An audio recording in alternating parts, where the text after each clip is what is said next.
মির্চি নিবেদন গল্প gold mine. গল্প গোল্ড মাইন। সর্দার, ওই মেয়েটাকে দেখেছো? এই থামবে, নির্বোধ একটা, খালি মারবো ধরবো কাটবো, পালাতে পারো না? ওই শয়তানটা সৈন্য নিয়ে সেই গুপ্তধন চুরি করতে এসেছিল। আমার সেনারা রুখে দাঁড়ায়। রাজকুমারী ইরবিজাকে যে কামনা করে তার জান এত ঠুনকো? আপনি বাগদাদে ফিরে আব্বাকে বলবেন যে সেই গুপ্তধন উদ্ধার করে তবে আমি ফিরব। তুমি আর আমায় লোভ দেখিও না, আমি সইতে পারবো না। আমাকে ছোঁয়ার আগেই আমি ওর মুন্ডু কেটে মাটিতে ফেলে দেব।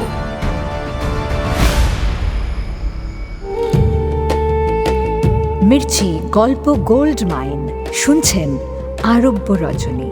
আজ শুনবেন উমর আল নুমান, তার পুত্র সরকান ও দু আল মাকান, দ্বিতীয় পর্ব।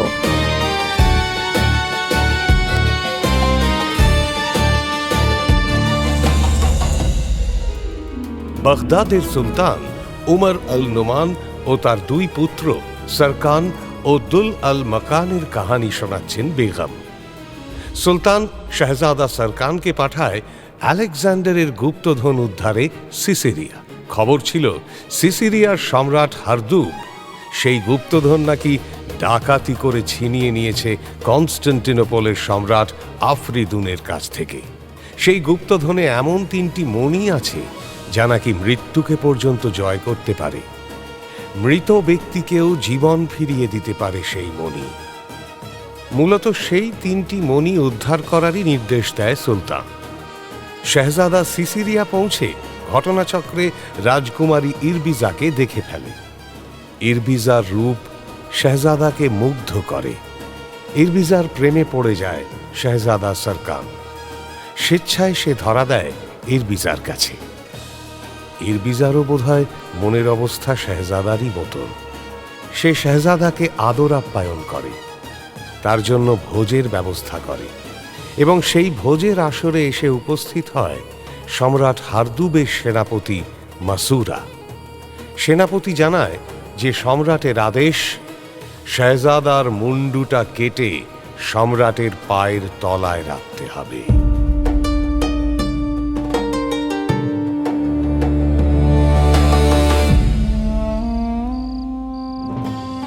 এটা কিন্তু সত্যি বোকামি শেহজাদা।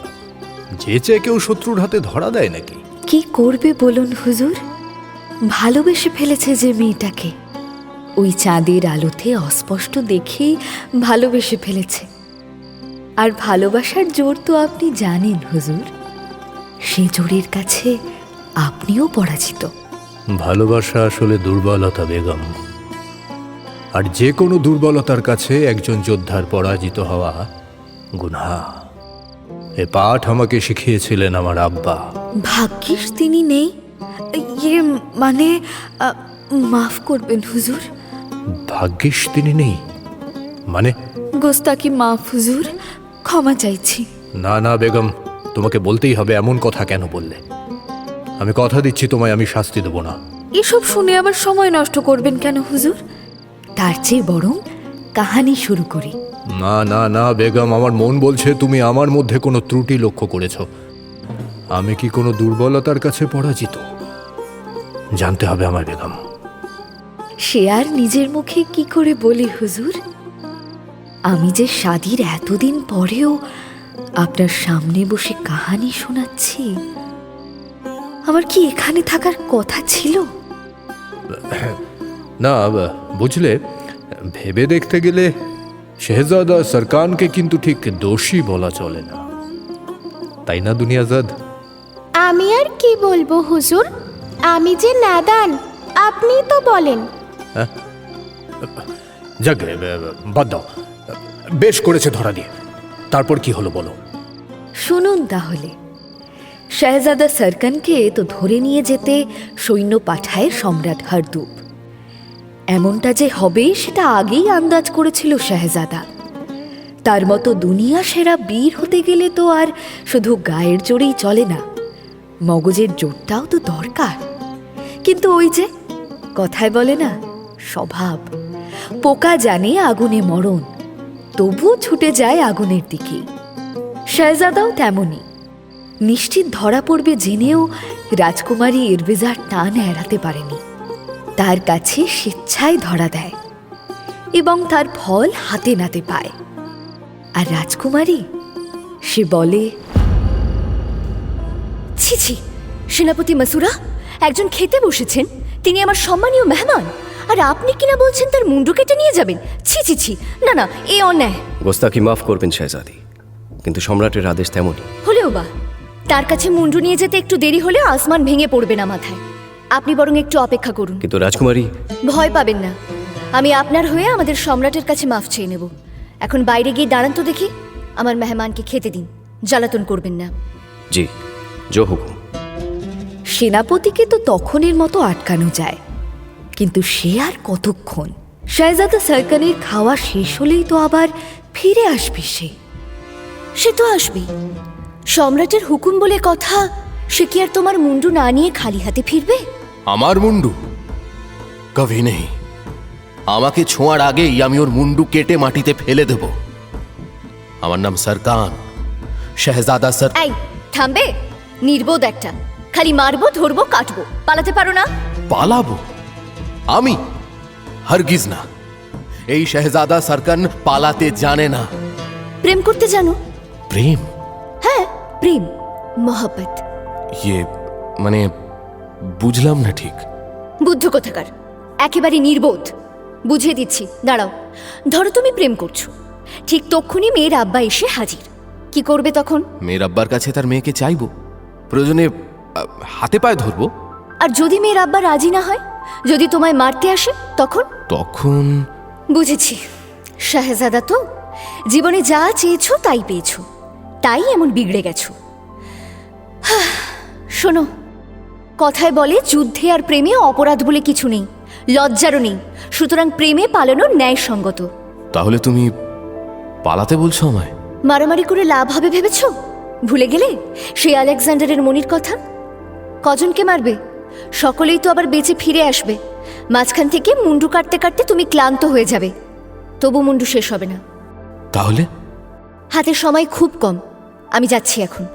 সেনাপতি মাসুরাকে একটু শরবত টরবত দিয়ে আটকে রাখছি, ততক্ষণ তুমি যা ভালো বুঝো করো। কি করব আমি? সেটা নিজেই ঠিক করো। যদি আমাকে ভালোবেসে থাকো তাহলে পালাও, কারণ যুদ্ধ করে তো লাভ নেই, খামোখা আমার আব্বার কোন নজরে পড়তে যাবে কেন? আর যদি ভালোবেসে না থাকো তাহলে... শাহজাদি ইরবিজা কথা শেষ করে না, উঠে পড়ে খাওয়া ছেড়ে, ঘর থেকে বেরিয়ে যায় বেনি দুলিয়ে। শাহজাদা সরকান ভাবে, কথাটা মন্দ বলেনি শেহজাদি। সম্রাট হরদুবের সৈন্যদের মেরে লাভ নেই, ওরা আবার বেঁচে উঠবে, কারণ মণি রয়েছে সম্রাটের কাছে। মাঝখান থেকে আমি সম্রাট হরদুবের রোষানলে পড়ে যাব, তখন তিনি হয়তো আমার সঙ্গে রাজকুমারী ইরবিজার সম্পর্কটা মেনেও নেবেন না। সম্রাট হরদুবের শত্রু যখন আমি নই, আসল শত্রু আফ্রিদুন, তখন তার জন্য আমি বেকার বেকার নিজের প্রেম ভালোবাসার বলি চড়াতে যাব কেন? সুতরাং এখান থেকে পালানোটাই এখন যুক্তিসঙ্গত। রাতের আঁধারে প্রাসাদ থেকে বেরিয়ে পড়ে শাহজাদা সরকান। সেনাপতি ও তার দলবলকে ভুলিয়ে রাখে রাজকুমারী ইরবিজা। শাহজাদা নিঃশব্দে ফিরে আসে তার শিবিরে। সালাম হুজুর। কে? আমি আপনার নগণ্য উজির দান। আসুন। ধন্যবাদ হুজুর। কি ব্যাপার এত রাতে? আপনি ফিরে এসেছেন শুনলাম, তাই একবার আপনার অসুবিধা হলে... না না উজির দান, আপনার সঙ্গে আমার কিছু জরুরি আলোচনা আছে।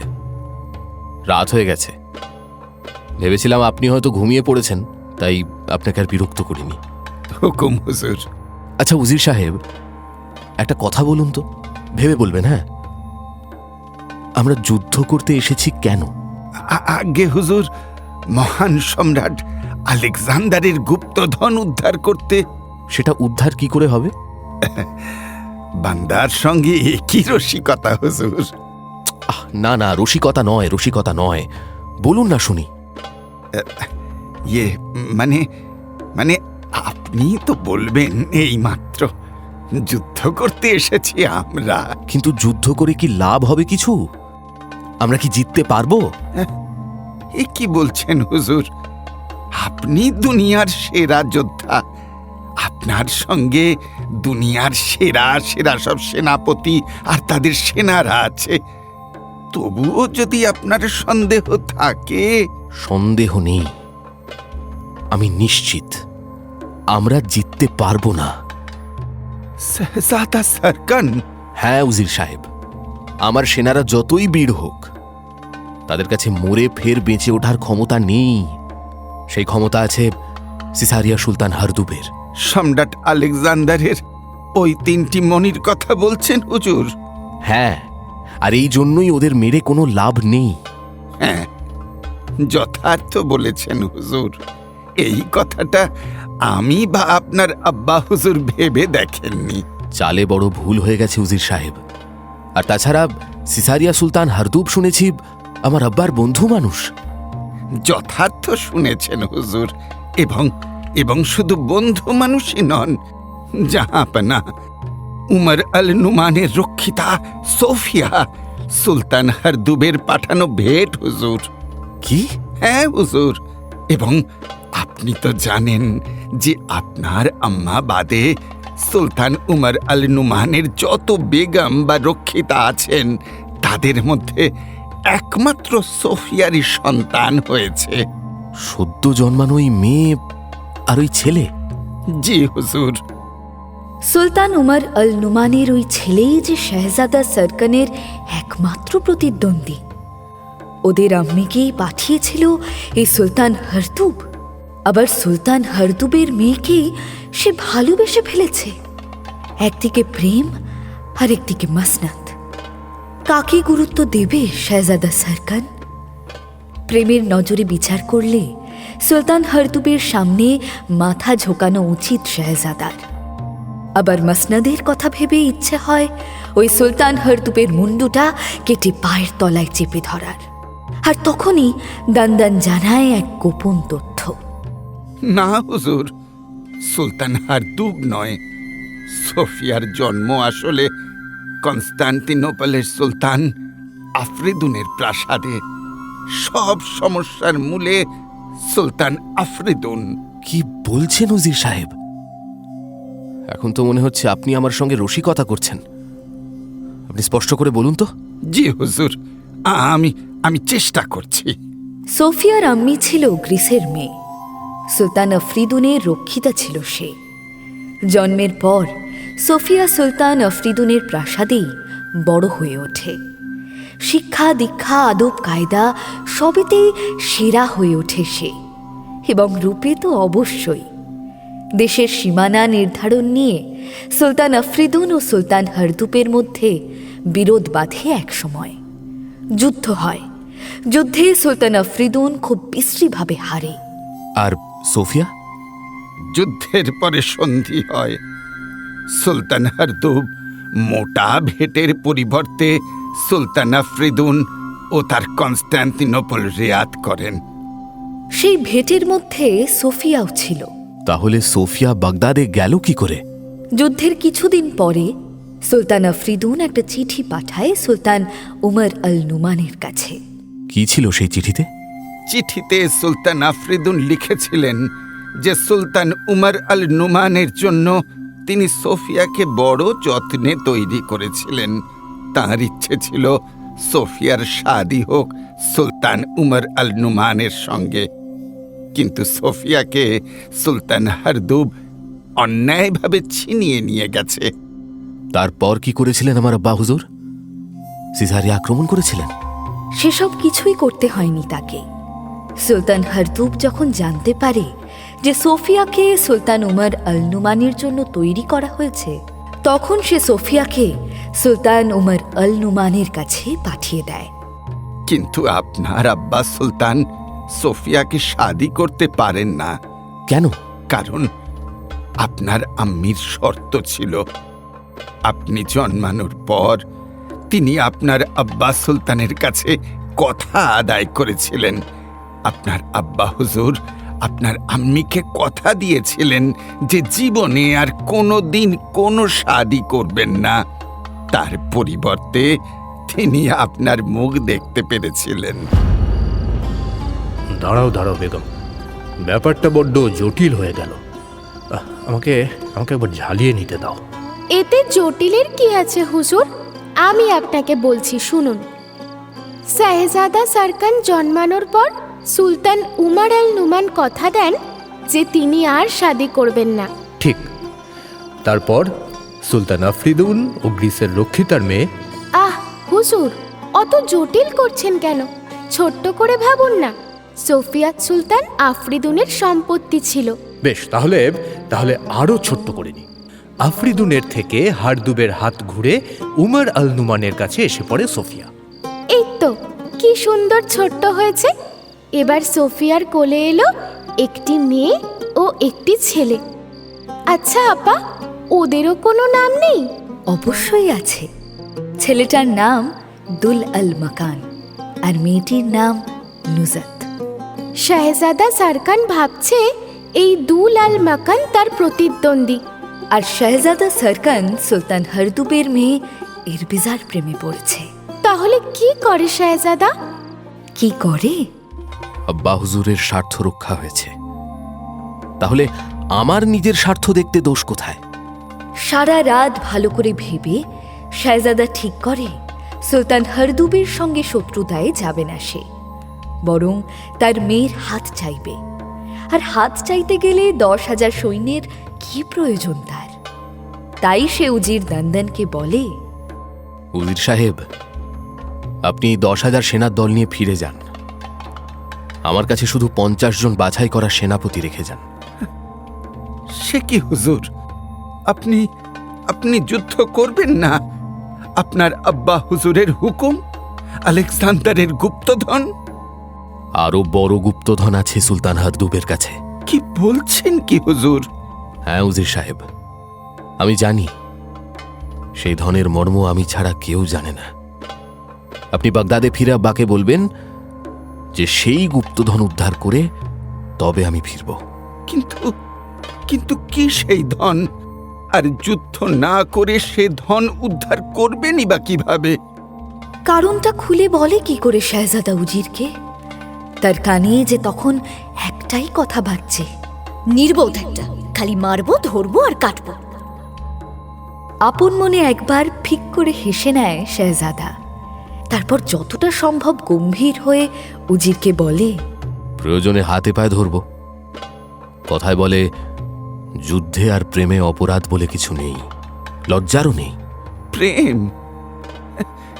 এর মধ্যে প্রেম এলো কোথা থেকে হুজুর? প্রেম? উজির দান্দান ধন্দে পড়ে যায়। কিন্তু কি করবে সে? শাহজাদার হুকুমের ওপর তো আর জোর করতে পারে না। ভাবে শাহজাদা বুঝি সব দেখে শুনে এসে জব্বর কোনো ফন্দি এঁটেছে। আর তাছাড়া কোন উজিরের বুড়ো বয়সে দরবার ছেড়ে, সংসার সুখ ছেড়ে বিদেশ বিভুঁইয়ে পড়ে থাকতে ইচ্ছে করে? সুতরাং সে 50 জন বাঘা বাঘা সেনাপতিকে শাহজাদার কাছে রেখে ফেরার পথ ধরে। শাহজাদাও শিবির ছেড়ে পাহাড় জঙ্গলের মধ্যে আস্তানা গাড়ে। সুলতান আফরিদুনের শত্রুর সঙ্গে সারা জীবনের একটা স্থায়ী বন্ধুর সম্পর্ক গড়তে যাচ্ছে সে। সে কি করে আফরিদুনের ছত্রছায়ায় থাকে? এবার প্রশ্ন হলো, শাহজাদা সারকান গিয়ে দাঁড়াবে কি করে সম্রাট হরদুবের দরবারে? সম্রাট যে তাকে শত্রু ভাবে। সেই সেনাপতি মাসুরা কি বলেছিল খেয়াল নেই? সিসারিয়ার মহান সম্রাট হারদুব আমাকে পাঠিয়েছেন রাজকুমারী। আপনার প্রাসাদে এক শত্রু প্রবেশ করেছে। আমাকে নির্দেশ দেওয়া হয়েছে তার মুন্ডুটা কেটে সম্রাটের পায়ে নিবেদন করার। শাহজাদা সারকান অনেক ভেবে সিদ্ধান্ত নেয় সে যাবে, এবং সরাসরি যাবে। সম্রাট হরদুবের সামনাসামনি দাঁড়ানো ছাড়া আর কোনো উপায় তো নেই তার। কাল সকালেই সম্রাট হারদুবের দরবারে গিয়ে হাজির হব। দেখাই যাক না কি লেখা আছে নসিবে।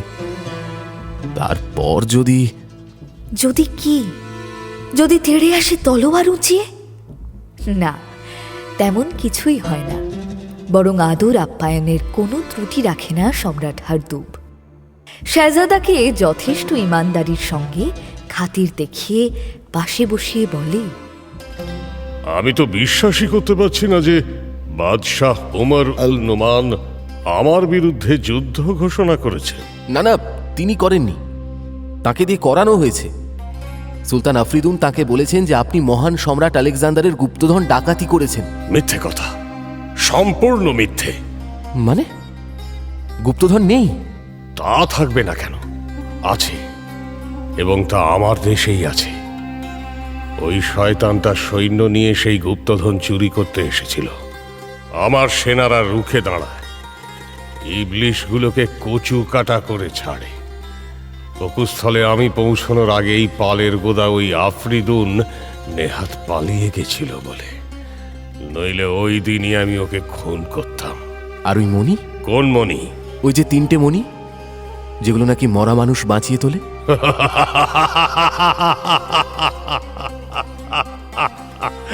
মরা মানুষ বাঁচিয়ে তোলে?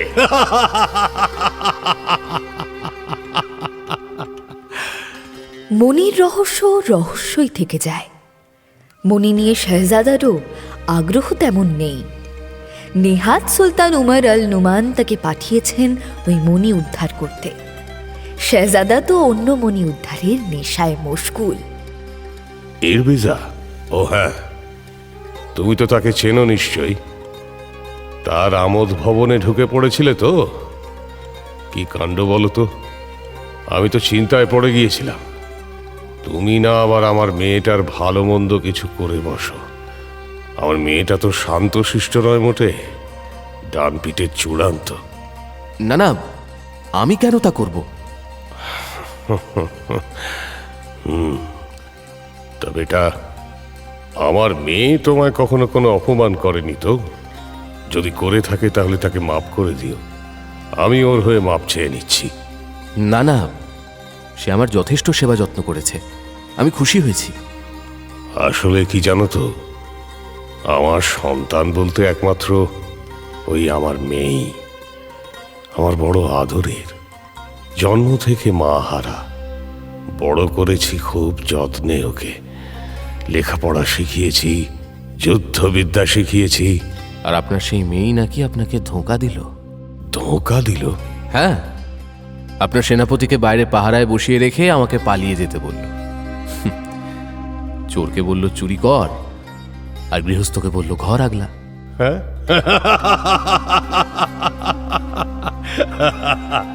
তা বেটা, একদিক থেকে ভালোই করেছে আমার মেয়ে, বলো?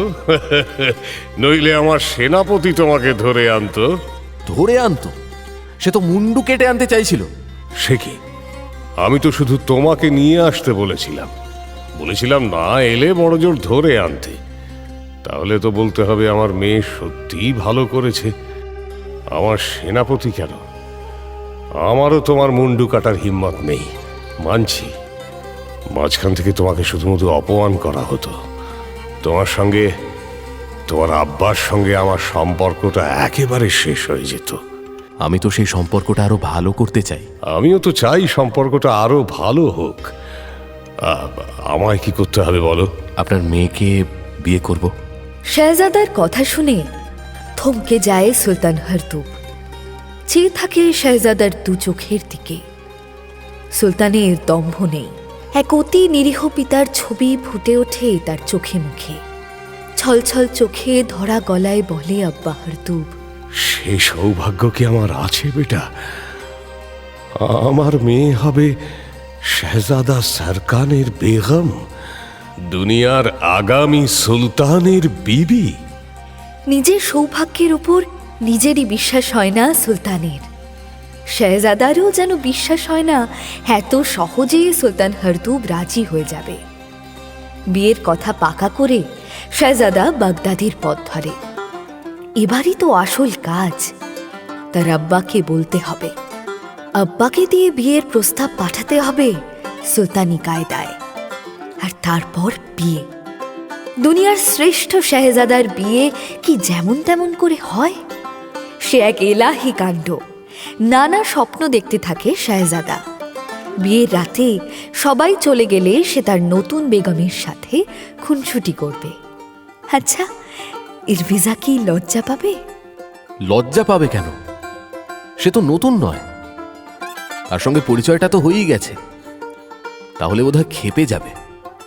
সিসারিয়ার সীমানার পাহাড়ি পথে একটা মাঘ ঘুরতেই শাহজাদা দেখে প্রায় 100 খানি ঘোড়া ছুটে আসছে। ঘোড়সওয়ারিরাও সকলেই যোদ্ধা, হাতে তাদের খোলা তলোয়ার। এরা কারা? শাহজাদা তো এদের চেনে না, এদের গায়ে কোনো দেশের চিহ্ন পর্যন্ত নেই। তাহলে কি এরা ডাকাত? শাহজাদাকে আক্রমণ করতে আসছে? শাহজাদা দ্রুত কোমর থেকে তলোয়ারটা বের করে চিৎকার করে ওঠে, হুঁশিয়ার! শাহজাদার সাবধান বাণীতে তার 50 জন সেনাপতি দ্রুত তলোয়ার তুলে নেয় হাতে। অচেনা যোদ্ধারা ছুটে এসে ঝাঁপিয়ে পড়ে শাহজাদা ও তার সেনাপতিদের উপর। কেন আক্রমণ করলো, কারা তারা কিছুই বলে না। লোহার বর্মের আড়ালে মুখগুলো এমনভাবে ঢাকা যে চেনার উপায় নেই। তবে অল্প সময়ের মধ্যেই একটা জিনিস বুঝিয়ে ছাড়ে তারা, তারা প্রত্যেকেই দুর্ধর্ষ যোদ্ধা। শাহজাদা বা তার সেনাপতিরা ক্লান্ত হয়ে যায়, তবু তাদের ক্লান্তি নেই। একজন দুজনকে একটু সামাল দেওয়ার পর শাহজাদার সামনে এসে দাঁড়ায় ওদের নেতা। এই একজনকে সামলাতেই শাহজাদার কাল ঘাম ছুটে যায়। কিছুতেই তাকে দমাতে পারে না শাহজাদা। শেষে সুযোগ আসে, শাহজাদার তলোয়ার ঝলসে ওঠে, সরাসরি আঘাত করে যোদ্ধার শিরস্ত্রাণে। শিরস্ত্রাণ খসে পড়ে যায়। এ কি ইরবিজা, তুমি? শিরস্ত্রাণের আড়ালে তাহলে রাজকুমারী ইরবিজা? কেন? এটা কি সুলতান হারদুবের চাল কোনো? শিরস্ত্রাণ খসে পড়তেই থামে রাজকুমারী ইরবিজা। উত্তরে শাহজাদা সরকানও থামে। তাদের দেখা দেখি বাকিরাও থেমে যায়। এলোমেলো চুল, কপাল বেয়ে গড়িয়ে পড়ছে ফোঁটা ফোঁটা ঘাম, দ্রুত শ্বাস ওঠানামা করছে। খোলা তলোয়ার হাতে যোদ্ধার বেশে রাজকুমারী ইরবিজা। রাজকুমারী ইরবিজা নাকি কোনো ধ্বংসের দেবী? সাক্ষাৎ মৃত্যুরূপে এসে দাঁড়িয়েছে শাহজাদার সামনে। তাকে দেখে ভয় হয়, আবার ভালোবাসাও জাগে। জাগে ভালোবেসে মরার স্বাদ। নজর সরাতে পারে না শাহজাদা সরকার। তাকে ওভাবে তাকিয়ে থাকতে দেখে রাজকুমারী জিজ্ঞেস করে স্পষ্ট, কি দেখছো? রাজকুমারীর প্রশ্নে সম্বিত ফেরে শাহজাদার। একবার চারিদিকে তাকিয়ে দেখে বাকিরাও চেয়ে আছে রাজকুমারীর দিকে। তার রূপে শাহজাদার 50 জন সেনাপতিও দিশেহারা। এ তাদের অপরাধ নয়, রাজকুমারীর রূপের তারিফ। সঙ্গীদের এটুকু গোস্তাখি মাফ করে শাহজাদা। রাজকুমারীকে প্রশ্ন করে সে, এটা কি সুলতান হারদুবের চাল কোনো? চাল হতে যাবে কেন? তাহলে আমায় আক্রমণ করলে কেন? আমি তো খুন হয়ে যেতাম। রাজকুমারী ইরবিজাকে যে কামনা করে তার জান এত ঠুনকো? এতটুকু হিম্মত নেই তার? লজ্জায় মাথা নামাতে বাধ্য হয় শাহজাদা সরকার। কিন্তু হিম্মতবাজদের মাথা ঝোঁকানো যে শোভা পায় না, তাই সে শিরদাঁড়া সিধা করে কৈফিয়ত চায়। আমাকে আক্রমণ করলে কেন শাহজাদি? কি চাও তুমি? তুমি নাকি আমাকে বিয়ে করবে? সে কি, বিয়ে করবে বলেই তো তার আব্বার সঙ্গে কথা বলে এসেছে শাহজাদা। রাজকুমারী কি জানে না সেটা? জানি, আমি সব জানি। আর তাই তোমার পরীক্ষা নিতে এই চাল। পরখ করে দেখে নিলাম তুমি আমার যোগ্য কিনা। পরখ? নাকি এটা তোমার দম্ভ? ভাবতে পারো। এই মেয়ে লজ্জা পাবে বিয়ের রাতে? কি ভাবছিল এতক্ষণ শাহজাদা? যত সব ফালতু চিন্তা। উল্টে রাজকুমারী ইরবিজা বলে, ওসব সুলতানকে দিয়ে শাদির ফরমান পাঠিও না তো, বড্ড ন্যাকা ন্যাকা লাগে। আরে সে আবার হয় নাকি? সবকিছুর তো একটা আদব কায়দা আছে। রাখো তো তোমার কায়দা, সে না হয় যা ইচ্ছা করুক। তোমার আব্বা আমার আব্বা তারা তাদের যা ইচ্ছা করে করুক, আমি জানতে চাই না। তুমি এখন যাও, আমি কিছুদিন পরে যাচ্ছি। আমার থাকার ব্যবস্থা করে রেখো। বাগদাদের গোটা পথটা শাহজাদার সেনাপতিদের আলোচনার বিষয় হয়ে ওঠে একটাই, ধন্যী মেয়ে বটে রাজকুমারী ইরবিজা, শাহজাদা সরকারের একেবারে যোগ্য পাত্রী। শাহজাদাকে নাকানি চোবানি খাইয়ে ছাড়বে। তখন কি আর কেউ জানতো যে এই প্রেম ক্ষণিকের? তারপরে বিরহ, শুধুই বিরহ। মানে বিয়েটা তাহলে হয় না? আহ হুজুর, আপনি বড্ড তাড়াহুড়ো করেন। না না বেগম শেহরাজাদ, বলো তারপর কি হলো? তারপর যথারীতি সাজু সাজু রব, একদিকে বাগদাদ আর একদিকে সিসারিয়া। দুদেশেই জোর কদমে প্রস্তুতি শুরু হয়ে যায়। এসব দেখে তো কনস্টান্টিনোপেলের সুলতান আফরিদুনের গা পিত্তি জ্বলে যায় আর কি। কিন্তু কি করবে সে আর? সেই তো বাদশাহ উমর আল নুমানকে মিথ্যে বলে যুদ্ধের ফিকিরটা তুলেছিল। বাদশাহ সৈন্যদের জন্য ছাউনি পর্যন্ত তৈরি করে দিয়েছিল সে। পালের হাওয়া যে এভাবে ঘুরে যাবে সেটা সে কল্পনাও করতে পারেনি। ভাবলে এমনটা করতো না নিশ্চয়ই। তবে কি জাহাপানা, মাঝে মাঝে শয়তানদের বদদোয়াও লেগে যায়, আর তার পরিণতি হয় মারাত্মক। এখানেও তেমনটাই হয়। ওই যে রাজকুমারী এরবেজা বাগদাদে আসবে বলেছিল না, সে আসে। আর তাকে দেখে সুলতান উমর আল নুমানের ভালো লেগে যায়। এই ভালো লাগা বেটার জন্য নয়, নিজের জন্য। সুলতান উমর আল নুমান দরবার থেকে সবাইকে বের করে দিয়ে এরবেজাকে জিজ্ঞেস করে, তোমার রূপের প্রশংসা আমি অনেক শুনেছি, কিন্তু দেখলাম এই প্রথম তুমি সত্যি রূপসী। কিন্তু আমি ভেবে পাচ্ছি না যে আমার ছেলের মধ্যে তুমি এমন কি দেখলে। বীরত্ব, তার মতো বীর আর তার মতো সাহসী আমি দুনিয়ায় দুটো দেখিনি। কি? বীরত্ব আর সাহস? ও তো আমারও আছে, পরখ করে দেখবে নাকি একবার? পরখ করার কি আছে? তাই তো ছেলেকে পাঠালেন যুদ্ধে, নিজে বাগদাদের নিরাপদ প্রাসাদে বসে রইলেন। হয়তো তোমারই অপেক্ষায় আমার এই বসে থাকা। তবে কি জানো তো, এক নারী তার জীবনসঙ্গীর কাছে বীরত্ব আর সাহসের চেয়ে বেশি আর একটা জিনিস চায়, সেটা হচ্ছে যত্ন। আমার ছেলে কি তোমায় সেটা দিতে পারবে? নিজের যত্ন আমি নিজেই নিতে পারবো, তার জন্য অন্য কারোর প্রয়োজন আমার নেই। আমার জন্মের সময় আমার আম্মা মারা যান, তারপর একা একা বড় হতে হয়েছে আমায়। নিজের যত্ন নেওয়াটা ভালোই শিখে গেছি। বোকা মেয়ে কোথাকার, তাই বললে কি হয় নাকি? হ্যাঁ, বাদশাহ উমর আল নুমানের ইঙ্গিত বুঝতে অসুবিধা হয় না রাজকুমারী ইরবেজার। সে কথাই পরে শেহজাদা সারকানকে বললে শেহজাদা হেসে বলে, ও এই কথা, এর জন্য আমাদের বের করে দিয়েছিল আব্বা দরবার থেকে। এমন করে বলছো যেন কিছুই নয় ব্যাপারটা। দেখো সারকান, আমি তোমাকে ভালোবেসে এখানে এসেছি, আর তাছাড়া আমি তোমার আর তোমার আব্বার মধ্যে খারাপ সম্পর্কের কারণ হতে চাই না। না না না না, ওসব কিছু ভেবো না। আব্বা তোমাকে পরখ করছে। মোটেও না। ইরবেজাকে ভোগ করার ইচ্ছে হয় সুলতানের।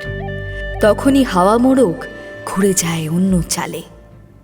এই ইরবেজাকে শুনলাম সে নাকি সিসারিয়া সম্রাট হরদুবের একমাত্র মেয়ে।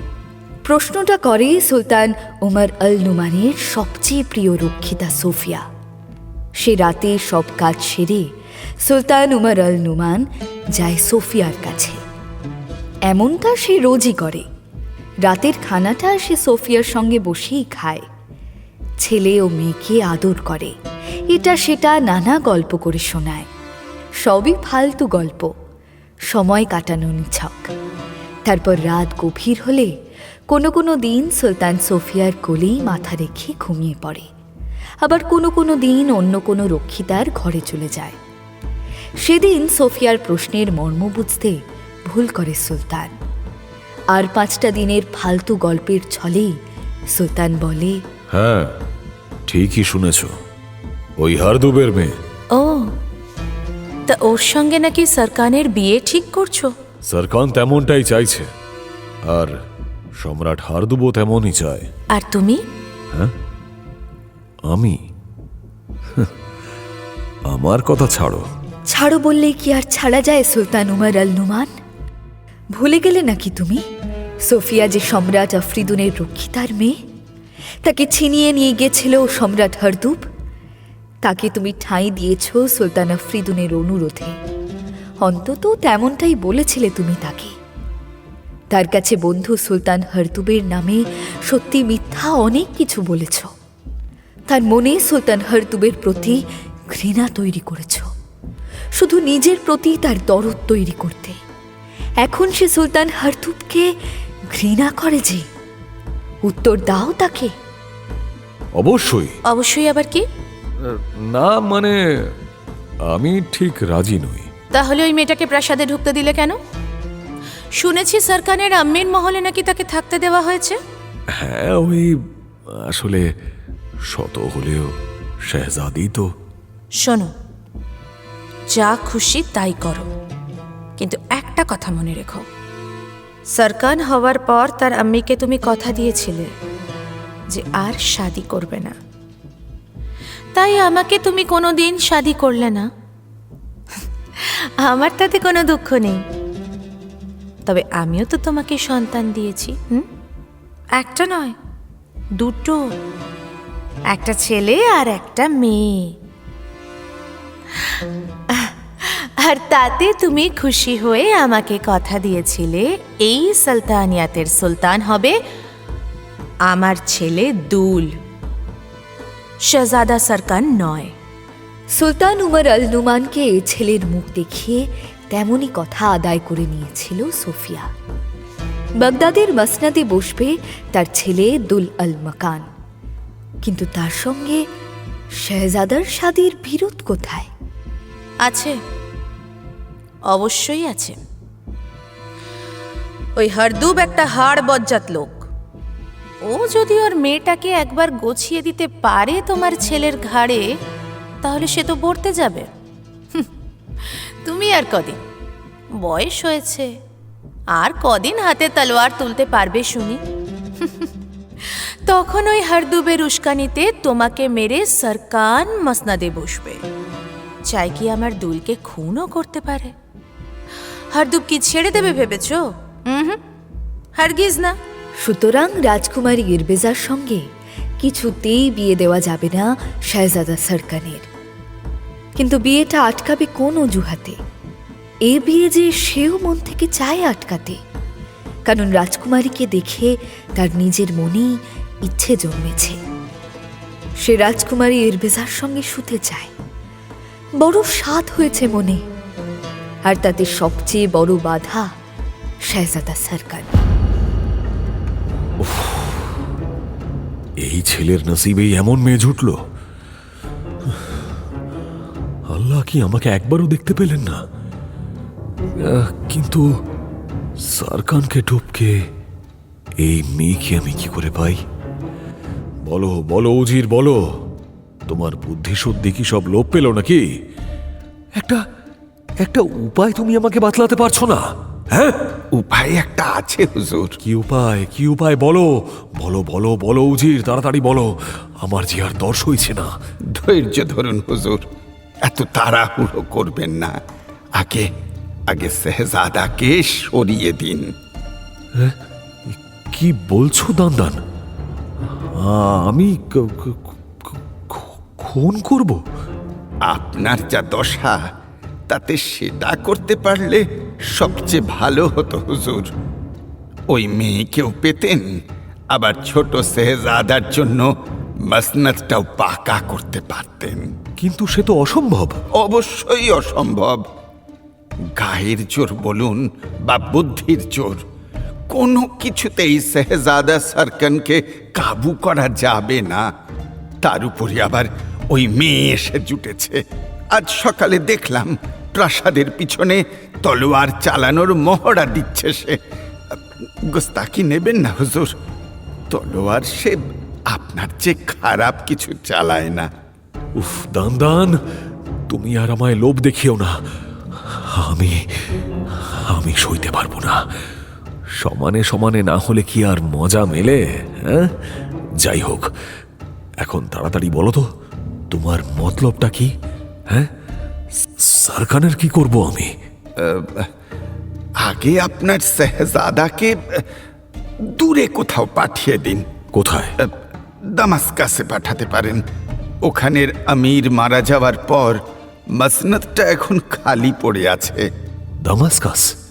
হ্যাঁ, এছাড়া তো আর কোনো জায়গা দেখছি না এই মুহূর্তে। আপনি বরং দামাস্কাসের দায়িত্ব দিয়ে শেহজাদাকে ঘর ছাড়া করুন। ওই মেয়ে তাহলে একা হয়ে যাবে। তখন আপনি শাহজাদা সারকানকে দামাস্কাসে যাওয়ার হুকুম দিতে সময় নেয় না বাদশাহ উমর আল নুমান। কিন্তু আব্বা, আর কটা দিন পরে গেলে হতো না? আমির সাহেব তো অনেক দিন হলো মারা গেছে, সেই থেকে খালি পড়ে আছে মাসনাদ। আমির সাহেবের উজির দেখভাল করছে সব। হ্যাঁ, সেটাই তো চিন্তার বিষয় হয়ে উঠেছে বেটা। আমি খাজনায় অনেক গোড়মিল পাচ্ছি, বুঝলে। তাছাড়া কানাঘুষো অনেক কিছুই শুনছি যে প্রজাদের উপর নাকি অত্যাচার হচ্ছে। তাহলে আপনি সেনাপতিদের পাঠান বা উজির সাহেবকেও পাঠাতে পারেন। না না না বেটা, সেনাপতিদের দিয়ে হবে না। শুধু গায়ের জোরের কাজ নয় এটা, এই ক্ষেত্রে বুদ্ধির প্রয়োজন। আর উজির দানদানকে তো এখন ছাড়াই যাবে না। সামনে তোমার বিয়ে, এত এত কাজ, সব কে সামলাবে এত কিছু?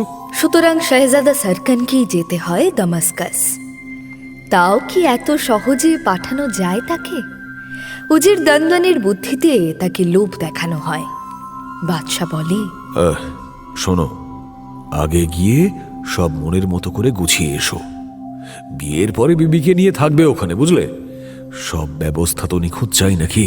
তাহলে ইরবিজাকেও নিয়ে যাই, ও নিজের মতো করে গুছিয়ে নিতে পারবে সব। হায় হায়, আরে লোকে কি বলবে? বিয়ে শাদী হয়নি এখনো, লোকে তো ছিছি করবে বেটা। তাও ঠিক। সুতরাং শাহজাদা একাই রওনা হয় দামাস্কাসের পথে।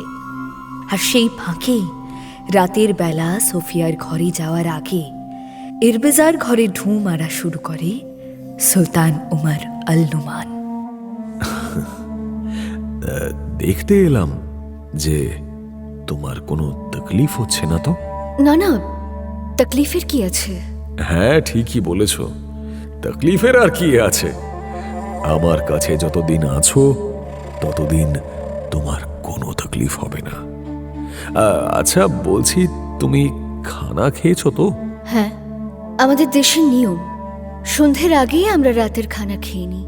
এহে, আমি আজও দেরি করে ফেললাম। আমার কতদিনের শখ তোমার সঙ্গে আমি একটু বসে খানা খাবো, সেটা আর হচ্ছে না। কাল সকালে আসুন না, সকালে একসঙ্গে খানা খাবো।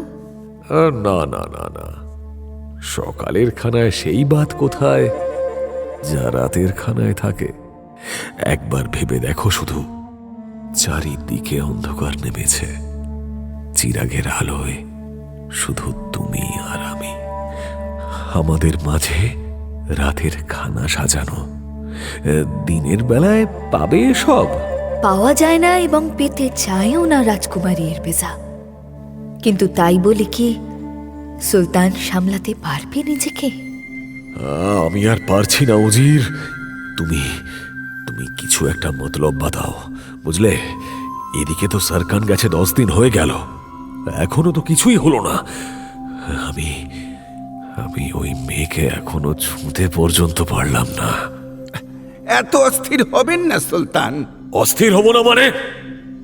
আমার সামনে দিয়ে আমার ছেলে অমন ডাগর একটা মেয়েকে নিয়ে চলে যাবে ড্যাং ড্যাং করে, আর আর আমি কি বসে বসে আঙুল চুষবো নাকি? হ্যাঁ, আস্তে হুজুর, আস্তে। সবাই শুনে ফেলবে যে। একবার যদি ওই মেয়ে বা আপনার ছোট শেহজাদার মায়ের কানে চলে যায়, তাহলে যে সুলতান উমর আল নুমানের বিপদ সে ভালোই জানে সুলতান নিজে, তাই নিজেকে সামলে নেয় সে। উজির দানদানের বুদ্ধিতে সেও অভিযানে যাওয়ার প্রস্তুতি নেয়। কালই যাবেন?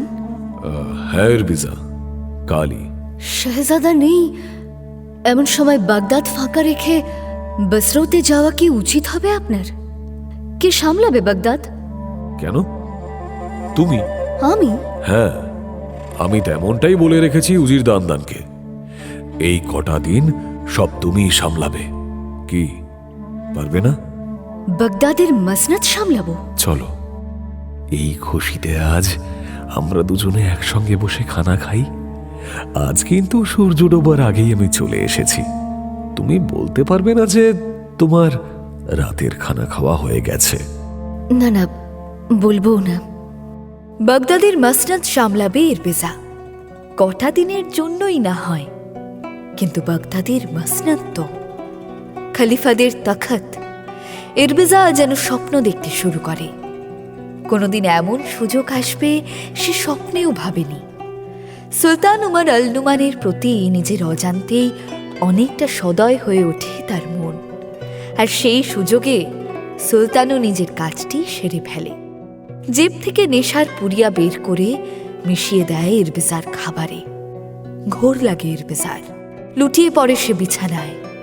এমন সুযোগ সুলতান ছাড়ে কখনো? সে ইরবিজার দেহটা দুমড়ে মুচড়ে মনের স্বাদ মিটিয়ে ব্যবহার করে নেয়।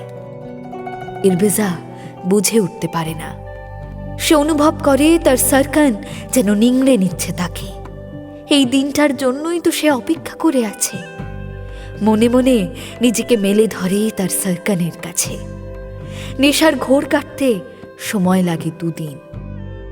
সুলতান তখন বসরুর পথে। বিছানায় রক্তের দাগ আর শরীরে অসহ্য ব্যথা চোখে আঙুল দিয়ে বলে দেয় তার সর্বনাশের কাহিনী। চিৎকার করে ওঠে ইরবিজা। সে মুখ দেখাবে কি করে তার শাহজাদা সারকানকে? এই শরীরটা নিয়ে দাঁড়াবে কি করে শাহজাদার সামনে? এই লজ্জা থেকে তাকে বাঁচাতে পারে একমাত্র একজন, তিনি ঈশ্বর। ঈশ্বরের নাম করে রাজকুমারী ইরবিজা বিষের বড়ি গিলে নেয়। তারপর শান্তি, এক স্বর্গীয় শান্তির পরশ পায় মনে। দূর থেকে মনে হয় তার সারকান তাকে ডাকছে। ইরবিজা! মাঝে কেটে যায় 14টা বছর। আব্বার কীর্তি মেনে নিতে পারে না শাহজাদা সারকান, কিন্তু তাই বলে একটা মেয়ের দুঃখে আব্বাকে মারতে ছুটে যাবে, সেও যে হয় না। তাই সে নিজেকে সরিয়ে নেয় আব্বার কাছ থেকে। দামাস্কাসেই সে স্থায়ীভাবে থাকতে শুরু করে। যাবার সময় আব্বাকে বলে যায় আব্বা বেঁচে থাকতে সে আর কোনোদিনও ফিরবে না, আর কোনোদিন আব্বার ওই মুখ দেখবে না। আব্বা মারা গেলে তবে ফিরবে। আব্বার কবরে এক মুঠো মাটি দিয়ে মাসনাদে বসবে সে। সম্রাট হারদুবও মেয়ের আত্মহত্যা মেনে নিতে পারে না, কিন্তু তাই বলে সে আক্রমণ করবে সুলতান উমর আল নুমানকে? সে তো নিশ্চিত মৃত্যুবরণ করে নেওয়া, তাতে সুলতানকে শাস্তি দেওয়া হবে না। তাই সে বাছাই করা 5টি মেয়েকে তৈরি করতে থাকে গোপনে। 5টি বিষ কন্যা, যারা সুলতানকে একদিন বুঝিয়ে দেবে বিষের জ্বালা কি, কতটা জ্বালায় জ্বলে মারা গেছে রাজকুমারী ইরবিজা।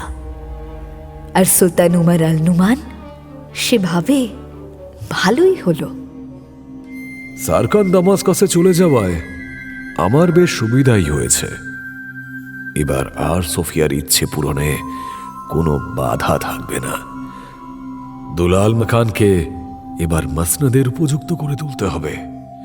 এমন করতে হবে যাতে সারকান ফিরে এলে তাকে রুখে দিতে পারে আমার দুল।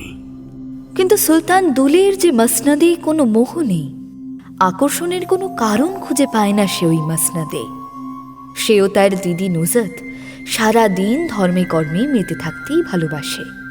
14 বছর বয়সেই তারা স্বপ্ন দেখে হজ করতে যাওয়ার।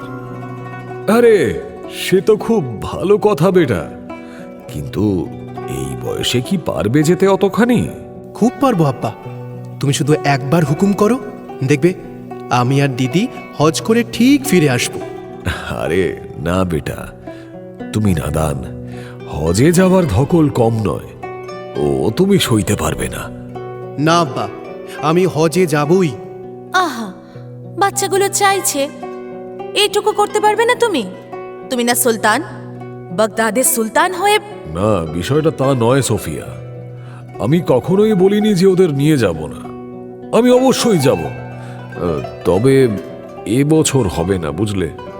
কালই একবার আমাকে কায়রো যেতে হবে। ওখানের প্রজারা শুনছি বিদ্রোহ করছে। সে কি, আগে বলনি তো? সুলতান উমর আল নুমান পরদিনই কায়রোর পথে পা বাড়ায়, আর তার পরদিনই দুল আল মাকান ও তার দিদি নুজত প্রাসাদ থেকে বেপাত্তা হয়ে যায়।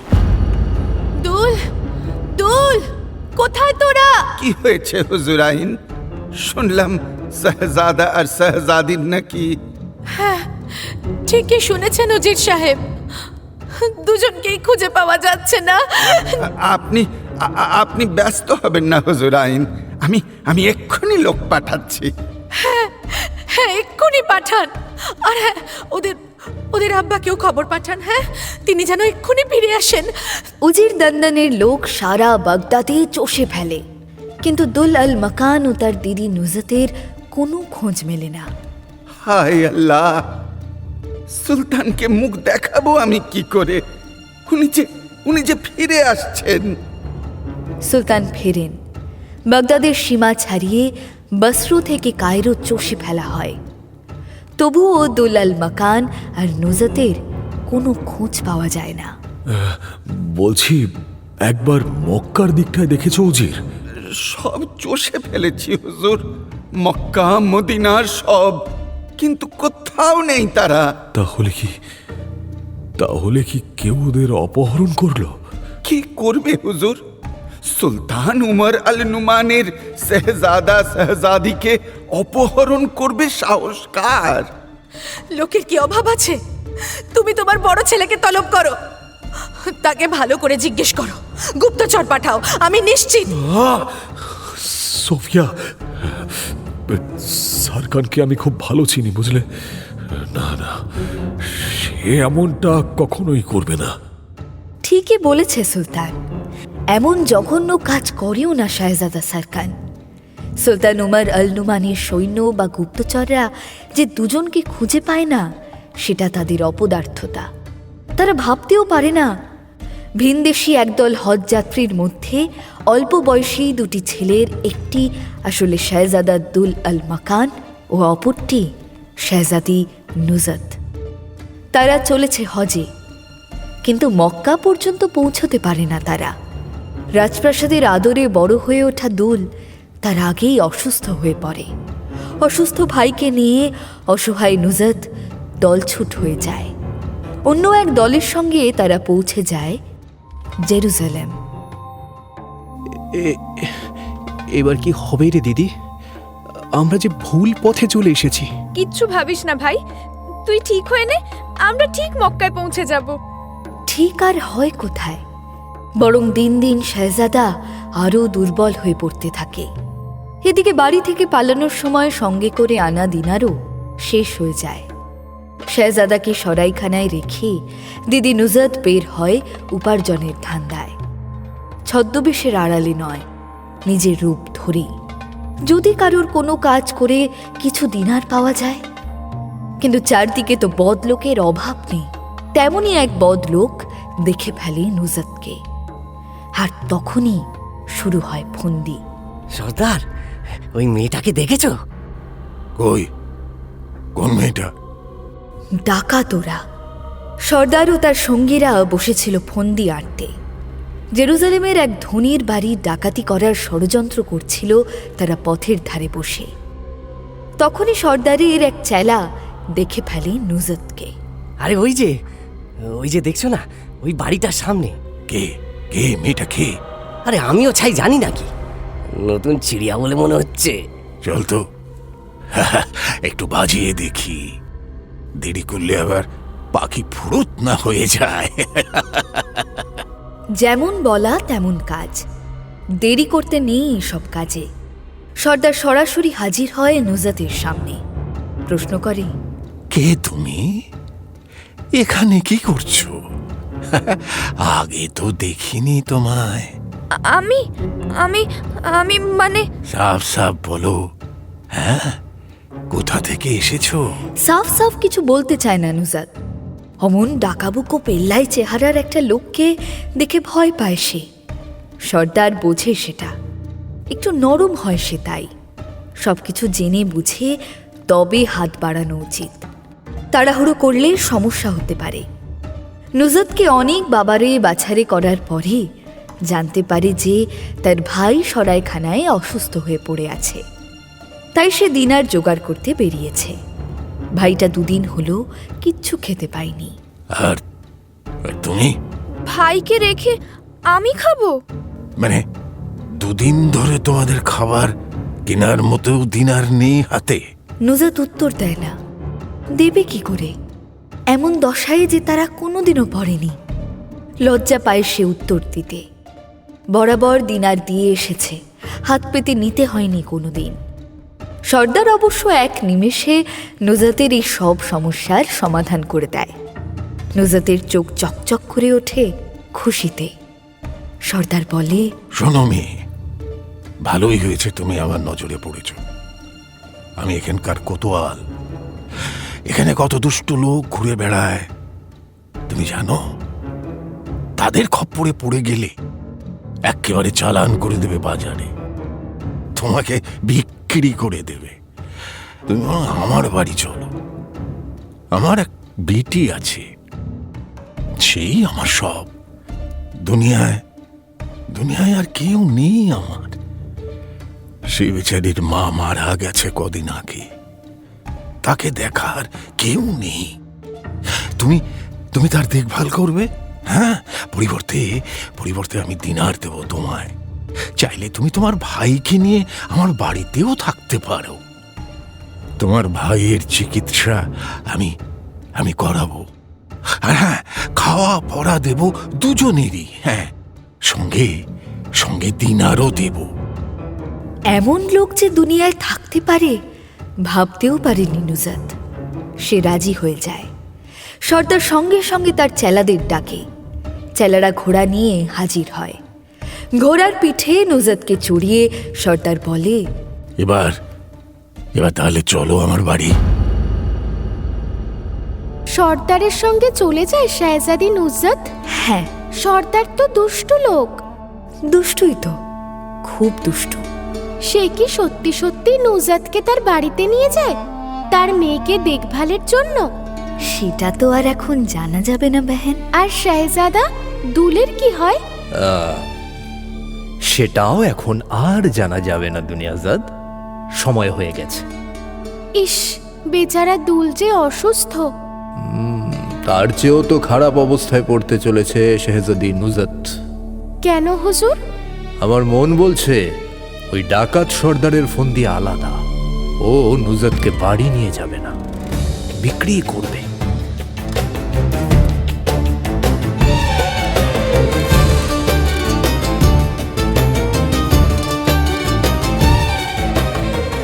সে তো সবারই মন বলছে। নুজরতকে বাড়ি নিয়ে গেলে গল্প হবে কি করে? শাহজাদি কি বাকি জীবনটা ওই সর্দারের মেয়ের দেখভাল করে কাটাবে? সন্দেহ হয় আরও একটা কারণে। ডাকাত সর্দার কি এতই ভালো যে দুলকেও নিয়ে যাবে নিজের বাড়ি, তাকেও খাইয়ে পরিয়ে রাখবে? নাকি দুজনকে বিক্রি করার তালে আছে সে?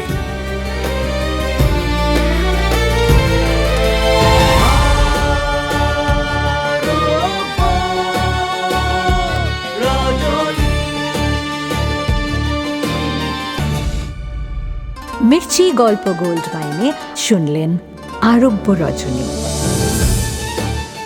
গল্প পাঠে শেখর, শাহরিয়ার, অমিত দে, দুনিয়াজাদ, বর্ণালী দে বর্ম, শেহরাজাদ, সাঁজবাতি দাস, উমর আল নুমান, অর্ঘম আল্লুমাইতি, শেহজাদা সরকান, সায়ন্তন ঘোষ, এরবেজা, অধ্যায় সাহা, সেনাপতি মাসুরা, শুভদীপ্ত ভট্টাচার্য, উজির দান দান, সুদীপ্ত ঘোষ, সম্রাট হারদুব, শেখর, সোফিয়া, আম্রপালি ঘোষ মিত্র, দোলাল মাকান, অচ্যুতানন্দ সাহা, নুজরত, চিত্রাঙ্গী রয়, ডাকাত সর্দার পার্থ রয়।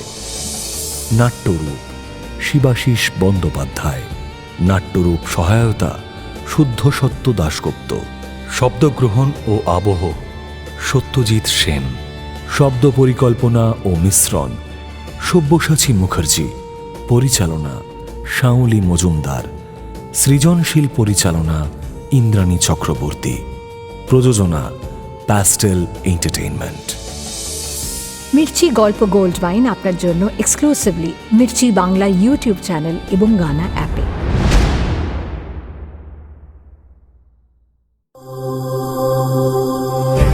মির্চি নিবেদন গল্প গোল্ড মাইন।